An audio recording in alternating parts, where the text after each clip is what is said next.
योगिनी एकादशी के व्रत को करने से आपके कई जन्मों के पापों का नाश हो जाता है और आपको परम पुण्य की प्राप्ति होती है।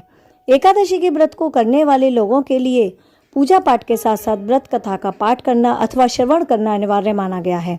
इसको करने के बाद ही आपको योगिनी एकादशी के व्रत का संपूर्ण फल प्राप्त होता है। चलिए आइए व्रत कथा का पाठ कर लेते हैं। युधिष्ठिर ने पूछा, वासुदेव, आषाढ़ मास के कृष्ण पक्ष की जो एकादशी है उसका नाम क्या है? कृपया आप उसका वर्णन कीजिए। भगवान श्री कृष्ण बोले, हे राजन, इस एकादशी को योगिनी एकादशी के नाम से जाना जाता है। यह समस्त पापों को नाश करने वाली संसार सागर में डूबे हुए प्राणियों के लिए यह सनातन नौका के समान है। तीनों लोकों में यह सारभूत व्रत है। अलकापुरी में राज अधिराज कुबेर रहते हैं। वे सदा भगवान शिव की भक्ति में तत्पर रहने वाले हैं। उनके हेममाली नामक एक यक्ष सेवक था जो पूजा के लिए फूल लाया करता था। हेममाली की पत्नी बहुत ही सुंदर थी। उसका नाम विशालाक्षी था। वह यक्ष काम पाश में आबद्ध होकर सदा अपनी पत्नी में आसक्त रहता था। एक दिन की बात है, हेममाली मानसरोवर से फूल लाकर अपने घर में ही ठहर गया और पत्नी के प्रेम का रसवादन करने लगा। अतः कुबेर के भवन में नहीं गया। इधर कुबेर मंदिर में बैठकर शिवजी का पूजन कर रहे थे और फूलों के आने की प्रतीक्षा कर रहे थे। जब पूजा का समय समाप्त हो गया और यक्षराज कुपित हो गए और वहां जाकर उन्होंने देखा, सेवकों से पूछा, यक्षो, दुरात्मा हेममाली क्यों नहीं आया? इस बात का पता लगाओ। यक्ष ने कहा, राजन, वह तो अपनी पत्नी के साथ है और अपनी इच्छानुसार ही घर में रमण कर रहा है। कुबेर ने तुरंत ही अपने सेवकों को भेजकर उस हेममाली को अपने समक्ष बुलवाया। हेममाली भय से आकुल होकर तुरंत ही कुबेर महाराज के सामने उपस्थित हो गया और उन्हें देखकर कुबेर की आंखें क्रोध से लाल हो गईं। वे बोले, ओ पापी, ओ दुष्ट, ओ दुराचारी, तूने भगवान की अवहेलना की है। अतः क्रोध से युक्त होकर अपनी उस प्रियतमा से वियुक्त होकर उस स्थान से भ्रष्ट होकर अन्यंत्र चला जा। कुबेर के ऐसा कहने पर वह उस स्थान से नीचे गिर गया और उस समय उसके हृदय में महान दुख और पीड़ा हो रही थी। कोड़ों से सारा शरीर पीड़ित था, परंतु शिव पूजा के प्रभाव से उसकी स्मरण शक्ति समाप्त नहीं हुई थी। पातक से दवा होने पर भी वह अपने पूर्व कर्म को याद रखता था। तदनंतर वह भटकता हुआ पर्वतों में श्रेष्ठ मेरुगिरी के शिखर पर आ गया और वहां उसने तपस्या के पुंज मुनिवर मार्कंडेय जी के दर्शन को प्राप्त किया। पाप कर्मा यक्ष ने दूर से ही मुनि के चरणों में प्रणाम किया। मुनिवर मार्कंडेय ने उसे भय से कांपते हुए देखा और परोपकार की इच्छा से उसे अपने निकट बुलाकर कहा, तुझे कोढ़ के रोग ने कैसे दबा लिया?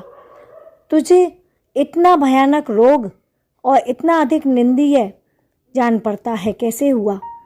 यक्ष बोला, हे महाराज, मैं कुबेर का अनुचर हूँ। प्रतिदिन भगवान शिव जी की पूजा के लिए मानसरोवर से कमल पुष्प लाकर कुबेर के भवन में पहुंचाना मेरा कर्म था। लेकिन एक दिन पत्नी के साथ भ्रमण करते हुए मुझे समय का ज्ञात न रहा और मैं पुष्प ले जाना भूल गया और विलंब हो गया। इसी कारण से कुबेर महाराज ने क्रोधित होकर मुझे कोढ़ से पीड़ित होकर और पत्नी के वियोग से दुखी होकर दर दर भटकने का श्राप दिया और मैं जब से ऐसे ही भटक रहा हूँ। आज किसी पुण्य कर्म से मैं आज आपके समक्ष उपस्थित हो पाया हूँ। ऋषियों का स्वभाव दयालु और परोपकारी होता है।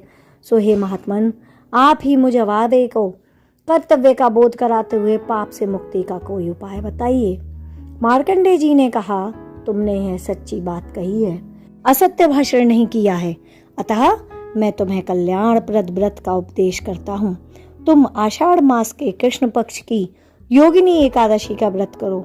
इस व्रत के पुण्य प्रभाव से ही तुम्हारा कोढ़ समाप्त हो जाएगा। भगवान श्री कृष्ण कहते हैं, ऋषि के ऐसे वचन सुनकर हेममाली दंड की भांति मुनि के चरणों में गिर पड़ा और उन्हें प्रणाम करने लगा। बारंबार मुनि ने उसे उठाया, इससे उसको बड़ा हर्ष हुआ। मार्कंडेय जी के उपदेश से उसने योगिनी एकादशी का श्रद्धानुसार व्रत किया, जिसके प्रभाव से उसके शरीर का कोढ़ दूर हो गया।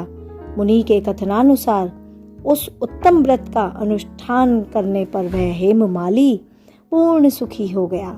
हे नरश्रेष्ठ, यह योगिनी एकादशी का व्रत ऐसा है कि जो व्यक्ति इस व्रत को समस्त श्रद्धा से रखता है और कथा का पाठ करता है तो उस व्यक्ति को 88,000 ब्राह्मणों को भोजन कराने के समान ही महापुण्य फल की प्राप्ति होती है।